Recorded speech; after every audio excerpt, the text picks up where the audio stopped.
Terminons cette édition par la revue de presse de quotidien signée Evelyne Toboum Dabiré.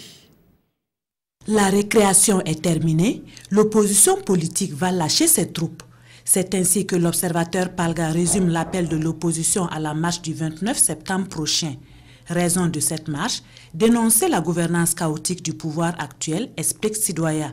Et c'est à travers un point de presse que l'opposition politique a lancé un appel à la population pour dire non à la malgouvernance sous le régime Kaboré, lit-on dans le quotidien.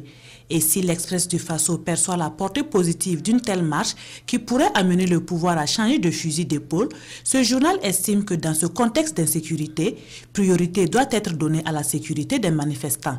Car, poursuit ce journal, le droit de manifester que donne la Constitution à l'opposition ne donne pas le droit à l'opposition d'organiser des activités quand celles-ci doivent constituer des motifs d'insécurité. Et à lire dans le pays et aujourd'hui au Faso, l'intégralité de la déclaration liminaire de l'opposition. Hors du Burkina, c'est l'investiture de Ibrahim Boubacar Keïta qui retient l'attention des quotidiens. Une investiture sur fond de crise post-électorale et de vieux défis à relever, dira aujourd'hui au Faso, qui s'interroge sur la sérénité des Maliens et sur l'aboutissement du bras de fer entre le pouvoir et l'opposition. Que dire des autres défis tels que la guerre contre la corruption, la pauvreté et l'accès des populations aux services sociaux de base, s'interroge l'observateur Palga.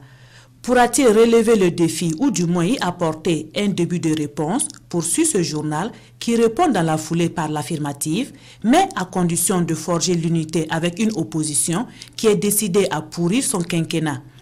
Une attitude de l'opposition que critique le pays, qui pense que les dés sont jetés, et Soumaïla Cissé, qui n'a même pas eu le soutien du vote de ses camarades de l'opposition au second tour, doit arrêter de fatiguer les Maliens.